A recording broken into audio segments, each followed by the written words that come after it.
Now, in view of the tech talent shortage around the world, how can we harness Asia's human capital to overcome this challenge? The next panel will focus on the who's and the how's for hiring, grooming, and retention of young tech talents in this millennial age. Tram and Nguyen, co-founder for the Center for Finance, Technology and Entrepreneurship, will be moderating the discussion. The panel will consist of Renata Janini Dohmen, Global Head of Early Talent Attraction at SAP, Yuanhao, Founder and Chief Executive Officer of Transwarp, and Grab's Head of People, Nguyen. To pose questions to this panel, click on the yellow button beneath the session window. Let's go on over to Tram Ann and her panel to explore how Asia can continue to groom the best tech talents for the region. Good afternoon to you all. Good morning from London. I'm Nguyen, and I'm the co-founder of CFTE, the Center for Finance, Technology and Entrepreneurship. I'm also ambassador for the Singapore FinTech Festival, and this year, this is all about people and talent. I'm delighted to be here. The idea of setting up CFTE was conceived actually 4 years ago at the Singapore FinTech Festival as a platform to support professionals to upskill and adapt to this rapid tech adoption in finance. So this panel is surely a very special one for me. With COVID-19 impacting many of us, the important topic is about people and talent, and how do we support people, grooming and hiring the best tech talents and in Asia. I'm delighted to welcome our speakers, Mr. Yuanhao, who is the founder and CEO of Transwarp. He has 13 domestic and foreign patents and published several papers on the industry application of big data. He founded Transwarp in 2013, which is the world-leading big data and AI platform provider focusing on enterprise-level cloud computing and big data and AI core platform research and services. Delighted to also welcome Chin Yin Ong. She's the head of people at Grab. She runs the people operation and Grabber technology solution teams to build positive and personalized experiences to thrive at Grab. Chin Yin is recognized HR leaders as role models of the HR community in Singapore. And I'm delighted also to welcome Renata Janini Dohmen, who is responsible for attracting and recruiting thousands of entry-level talent to SAP worldwide, is a global award-winning senior executive in strategic human resources, and bring her experience from the many years she has served as head of HR for American and European organizations across Asia, Japan, in Latin America, and she's based in Singapore.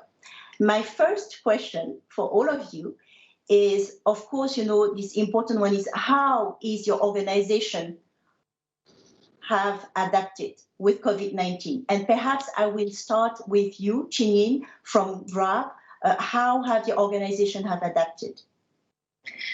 So I remember the start of 2020, it was rather actually peaceful until our China team started to share with us that they're going to start getting locked down city by city, and we knew that it was going to be quite serious. So whilst we initially reacted to the whole COVID situation around making sure that our people are safe and well, we started to look at our talent strategy as well. And we see that, with the border management issues that are coming up and various government coming in with their agenda, and also, our innate desire to build tech talents in Southeast Asia, we decided to go deep into building local talent pipes within the countries where we have R&D centers. And we have that in Singapore, in Indonesia, in Vietnam, in Malaysia, and all across. So we work very hard to be able to build more and more local tech talent pools to bring them in. And we have found success, especially in the early stage career entrance. So the younger people who are graduating from university with computer science degrees, for example, are finding themselves more and more interested in giving back to the society and finding a company that is aligned to that purpose. So we have great opportunities there. The second thing we did was really to use this opportunity to build out our own tech capabilities when it comes to hiring.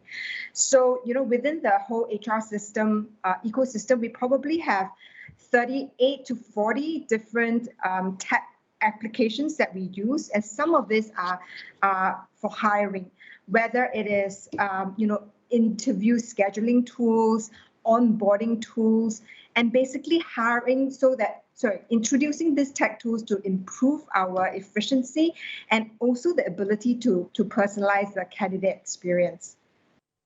Well, thanks. Renata, would you like to share with us, how ACP have adapted?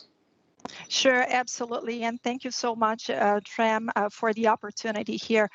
I would like to give a little bit of context in regards to SAP that will help answer the question in a more holistic way. SAP is committed to supporting every customer to apply advanced technologies and best practices and processes. So these customers become more resilient, they become more successful and sustainable. And when I say every customer, we are talking about hundreds of thousands of businesses of all sizes across multiple industries. So it is key for SAP really to hire and to develop talent with skills that will help these customers be very successful. And from a personal perspective, that is very important to us because these organizations are working to solve issues that ultimately will impact the communities where we live. So we do look for people who want to make a difference in the world, and a difference that can effectively impact lives. When COVID hit us, like many companies in the world, we had to quickly reinvent ourselves and implement changes at scale to continue our operations and commitment to our customers and stakeholders, and also to our 100,000 employees. So the duty of care to these lives and their families was very, very important. So what SAP did was to put together a cross-functional global pandemic task force to address how employees could stay informed, healthy, connected, how they would continue to learn. And in the hiring space, that was not left behind. We also need to look at the way that we would interview and hire candidates. So that really required us to update our approach to interview, aligned with recommendations given by the global public health authorities, and prioritize the health and well-being of candidates, managers, and employees. In short, the hiring principles remained unchanged. We continue to hire for the best fit towards the strategy, to hire for inclusion, to hire for and focus on the experience. We did, however, release guides on how to interview remotely, how to conduct assessments, how to handle documents, how to onboard remotely, how to utilize technology to help us be closer to the candidates and still offer them the certainty that coming to SAP was the right choice. In fact, the inability to travel and to meet face-to-face did not impact the final decision to offer a candidate. And in terms of numbers, we continue to hire during this period. We are closing the year with over 15,000 hires. And as much as we continue to serve our customers effectively with 28,000 customers went live with SAP solutions globally. So in the coming years, we will continue to hire for tech skills, and we'll talk more about that. I'm glad to share what these skills are. And we'll continue to do so in light of the business demands and market demands that we have, and also look for profiles that show the ability to adapt and to innovate in leading times of change and uncertainty, which is what we have seen greatly during this year. Thanks very much. Yuanhao, could you please share with us, how you have adapted at Transwarp? Okay, so usually we have hundreds of employees every year, but in this year, particularly in the first half of this year, In China, there are still lockdown, so we have to cancel face-to-face hiring and interview processes, and use Zoom or other teleconference tools to organize interviews.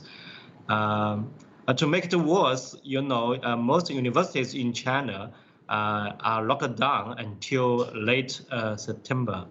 So we cannot go to university to hold some offline recruiting conference. So we have to go online. Actually, in as early as in March, we organized online big data and AI trainings to students. It has good effects. There were more than 35,000 of attendees joined the first training. It looks like this kind of training is very popular because people cannot go to work or go to university. They have to stay at home and learn online. And so from the training, we found some good candidates and then organized some online interviews. Also, we hold AI online contest so that in this year there is about 100 universities. They have teams to join the contest so that we can find good talents. We are looking for some talents. They are experienced in computer science, especially we're looking for data scientists, data engineers, and system engineers, so that we can build the basic-in-class big data platform. So it takes longer time for us to find a good qualified talent. So that's our approach. We have to turn from offline to online. Now that's very interesting, and I would like to continue with you. Is from your point of view and from what you are doing in your at Transwarp, how do you see we should be doing to groom the best talent in Asia? And then my question is that how do you bring them on board and how do you train them? What has been your initiative? Yeah, because we are doing some fundamental software development. So we found it usually takes 1 year to train the recent graduate students to be qualified developers or high performer. So the time is too long. So we have to wait for 1 year for students to be qualified. In order to reduce time, we collaborated with universities to develop big data and AI courses, like Nanjing universities, like Singapore Polytech, and provided these courses to college students, so that when these students graduate, they are already familiar with the new technology, and the training time in company will be reduced significantly, so they can quickly catch up and do some useful work in company. So that's our approach, and so it looks like this takes good effects. So, for example, we work with Nanjing University and train like 300 students in 1 year, and after they graduate, we have 20 to 30 students from the class. And this speed up the training significantly. And when they join our company, they are already familiar with our technology, familiar with our development tools, and they can work on some hard work quickly.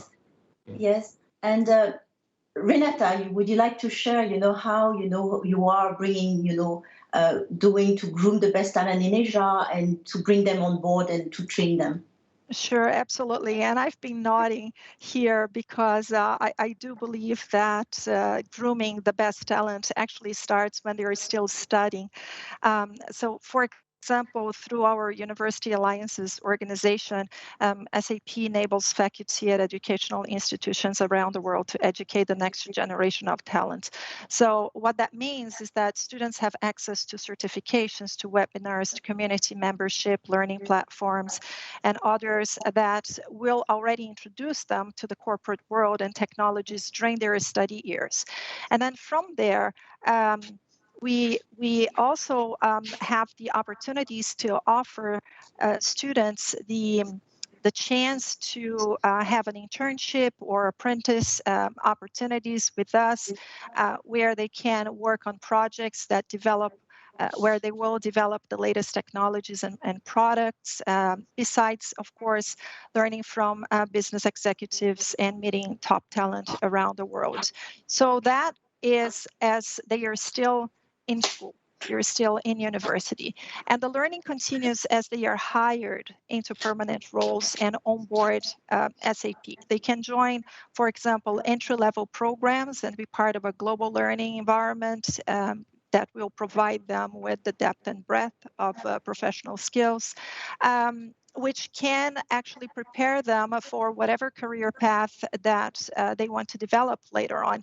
And it doesn't stop there, actually, because as they grow as professionals, the continuous learning of skills like growth mindset, agility and resiliency, emotional intelligence, collaboration, constructive collaboration, storytelling, and you name it, there are so many, is also encouraged via live workshops and job shadowing, mentoring, coaching, project assignments, etc. So the point here is, back to your question of how do we groom the talent, we start early engagements with them when they are still in school. We give them the opportunity to learn through projects, through assignments. We bring them on board and in entry-level programs, and we invest in their development as they are part of our community here. And as I was mentioning, the point is never to stop learning, right? And to always be open to experiment and take educated risks. And I think that is the one key point here, because exposure and network building is really, really critical. And in my view, that's what we need to do more of. And given opportunities, learning opportunities that are different, that are rich for people to select from and to continue their learning. Thanks, Renata. I think it's very, very good programs that you just shared for students. And what about working professionals? I'm curious to see, what are we doing for working professionals? But that will continue. I want to share, with Janini, because, we've just read the news, the big news that Grab now is getting into finance, which is an amazing news. Could you tell us, have you changed? I mean, how do you adapt to, how are you going to change the way you are hiring people? We are really, really thankful to be given the license to serve. And the digital bank license, I think, is similar to a lot of the other verticals that we have built, i.e. we are building something that doesn't exist in the market right now. And the way we are looking at going into financial services is really around complementing what the financial institutions currently are already doing. But what's the opportunity within the market, perhaps for the people who are slightly underbanked, for the small and medium businesses that may not be able to access the capital that they need in the conditions that they need, for example. So we think about hiring and grooming people around finding out what is the problem statement that we are trying to solve and really looking at it from a customer's point of view. For our tech talents specifically, I think we do what many companies do, which is, make sure that they are ramp up. And for us, it's a slightly shorter time frame because everything needs to move at hyper speed, and everything is ramped up within 3 months, for example, right? But to solve those problems is not just about knowing the computer language that we code in Grab, but it's around what is the problem that we're trying to solve, what is the opportunity, and how do we look at it from a customer point of lens. So one thing we do at Grab, which is quite unusual, is we encourage our tech talents to be on the ground, to be in the streets as far as possible. Obviously, the pandemic made it a little bit more difficult, but to be on the ground understanding the situation and really looking at our customers' behavior and their pain points and solving it from that angle, and not to stay in your offices. So our CEO is adamant that we are humble to be able to speak to the everyday drivers that we have in the streets of Jakarta, for example, to know how hard it is to get a ride in one of the narrow streets in Vietnam, and how do you look at mapping in that perspective? How do you look at estimated time that you put on your map, right? To make sure that whether it's the food or the person who is looking to travel there arrives when they say they will. So that on the ground learning, that really wearing and putting ourselves in our customers' shoes, I think is a very important element in grooming the perspective for these future talents. Well, thanks. I have a question to all of you. Would you rather hire someone with the right educational qualification or someone with the right work experience today? Perhaps, you can start, Janini, and then Renata and Yuanhao, but what's your view on this, Janini? We actually hire not really from both angles, to be honest, right? I think the very first thing that is important to us is how well somebody identifies with a purpose. And our purpose is to elevate the community in Southeast Asia. It takes a lot of that idea of serving, less about self, more about others. And I think that, sort of culture first kind of hiring is important. Experience to us is important, but we also found that not everything is very portable. Again, we are building a rocket ship that doesn't exist at this point in time, a digital bank. How many sort of people can we find who have built digital banks before?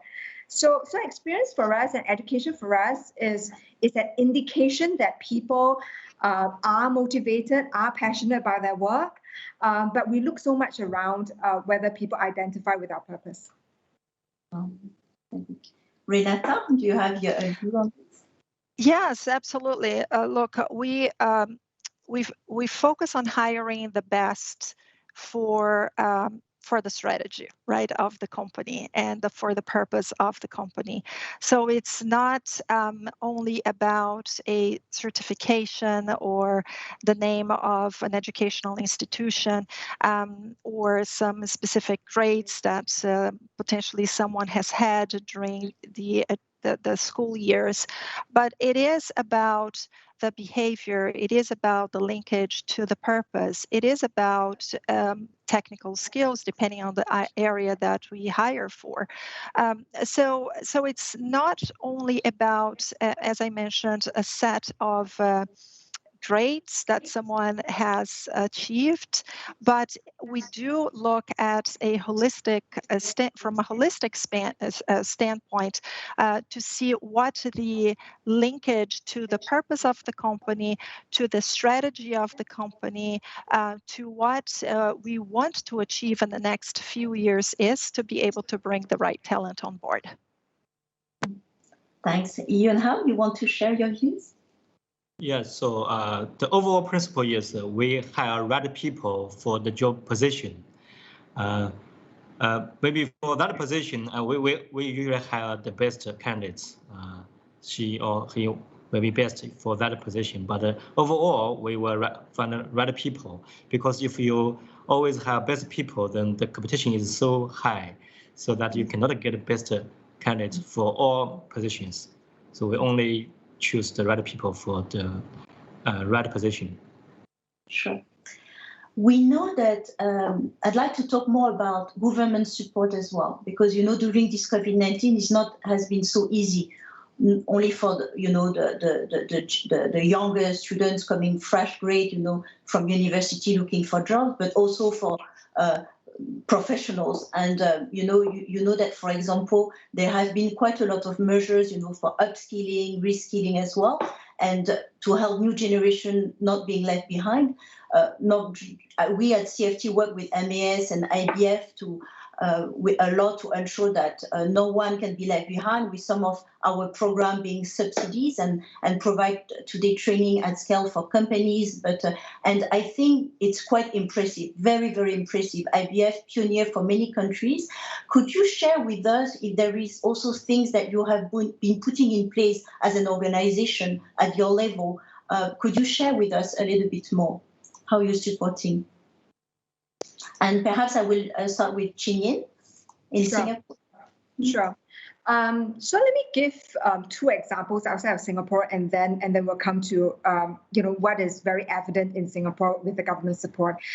In Vietnam, we get great support in not just building talents within our company, but really building up other startup founders. So we have a Velocity program where we mentor startup founders around, almost sometimes common problems that they meet at different growth stages. So we actually mentor the ecosystem with the support of the government that way. In Indonesia, for example, they are big on building out their tech talents as well. So it was with their support that we built our second HQ in Jakarta, of which we just opened our new tech center in Jakarta as well. And that wouldn't have been possible without a wonderful, wonderful support from many, many ministries in Indonesia. And Singapore, obviously, I can speak to. Their support is extremely evident, right? We've been partners and received great support early on, even pre-COVID, around hiring data scientists to building the AI lab with the National University of Singapore. More recently, the government has actively engaged us to hire more fresh grads and mid-career employees through the SG United traineeship program. And they have really extended themselves to support the development of tech talents within our company. And the government didn't stop just on, grab, how do we help you with your tech talents? They are looking at our drivers and our delivery partners as well. And that's with their encouragement, we built a Grab for Good program in partnership with Microsoft. And the objective of it is really to upskill our driver and delivery partners with IT skills and tech skills so that they could move into IT-related jobs. And so we've been very, very happy and very blessed with all the support we've been given. Renata, would you like to share? Yes, so thank you for the question, because that gives me the opportunity to also thank our partners and the governments that we have been working with. So I'm going actually to start with Singapore, where SAP Skills Future Singapore and the Temasek Polytechnique have just launched 3 courses under the SG United Mid-Career Pathways program. And that is intended to upskill and reskill mid-career job seekers for jobs in growth industries like the financial and technology sector. And the courses will run in batches now starting January 21. And what is very interesting is that the trainees will undergo this 7-month curriculum that will blend interactive classroom-based coursework, vocational training, industry case studies with our up to 50 of SAP's local customers and industry partners, who will then each take in a number of trainees for on-the-job training, right? So this is Singapore. Also, eligible trainees in this program will receive a monthly training allowance of about 1,500 Sing dollars, and they can use their Skill Future training credit. In India, SAP helps to build the skills of what is called Digital India through programs in partnership with NASCOM, UNICEF, and others. And this is delivered through Code Unati mobile app. We have about 8 partnerships with the Indian government covering a range of themes, from youth skilling, SMEs, workforce skilling, urbanization. And back to Southeast Asia, we also have the ASEAN Data Science Explorers Initiative which is an annual collaboration program between the ASEAN Foundation and SAP, and to serve as an avenue for young people to improve their data analytics skills and bring digital inclusion to the region. So there is definitely a lot of partnership with governments to upskill and reskill talent of all backgrounds, age groups in Asia. And these are some of the examples that we have. Thanks very much for sharing. Those are amazing initiatives. My next question would be, as you know, you are all hiring a lot of people. And as you said, it's not easy to find the best talent in tech talent in Asia. What would be your advice for anyone today who's, keen to get on board your organization? And perhaps I'll start with you, Yuanhao, because the world is changing so fast. Skills also are changing. And how do you make sure that you can join your company? So one advice is, if you are offered a seat on a rocket ship, do not ask what seat, just get on. So we encourage our candidates to get on and on board and join us. And the second advice is stay hungry and stay foolish. Stay getting excited about new technology and continuously learn new things. So you can grow faster. That's actually the advice from Sandy Berg, the Facebook co-founder, and Steve Jobs. So I think this is still meaningful and still useful for all candidates to apply any jobs. Thanks for your advice. Renata, what would be your advice? Yeah, absolutely. Look, we have been looking for skills like the ones that I have already mentioned: agility, resiliency, innovative thinking, critical thinking, strong communication skills. From a tech perspective, we're talking about cloud computing, information security, cloud infrastructure, user experience. So there's a lot there, and the list is very vast. So the question is, how can I land a job with SAP, right? The first thing is to know that all job opportunities that are open can be found on the SAP career site. So that is the very first step. If you're interested in a job with SAP, you should go and visit the SAP career site, where you're going to find opportunities that range from internship to vocational training to entry-level programs to graduate jobs for those that are just starting in their first years of experience, all the way to opportunities to more senior professionals with years of experience and different backgrounds. And I think this is very important to mention. Now, if the opportunity is just not right yet, so what happens? How can you stay in touch with the company? Applicants can be part of a global talent community. And by doing so, they receive email alerts on SAP News and job opportunities when they become available. Why this is important? Well, it is important because the applicant does have the access to amazing opportunities, such as, for example, learning opportunities via the Open SAP platform that delivers massive open online courses, micro-learning, and podcasts on the skills that we are looking for. So that is free of charge, and people can take them. The other great advantage is that global events are also posted in this talent community. And just yesterday, actually, we closed what is called SAP Tech Ed, where participants tuned in for 48-hour nonstop free broadcast of keynotes, strategy talks, live interviews with SAP executives, experts, customers, etc. So that really gives people the opportunity to experience the culture of the company while sharpening their skills. And after that, post the event, participants can still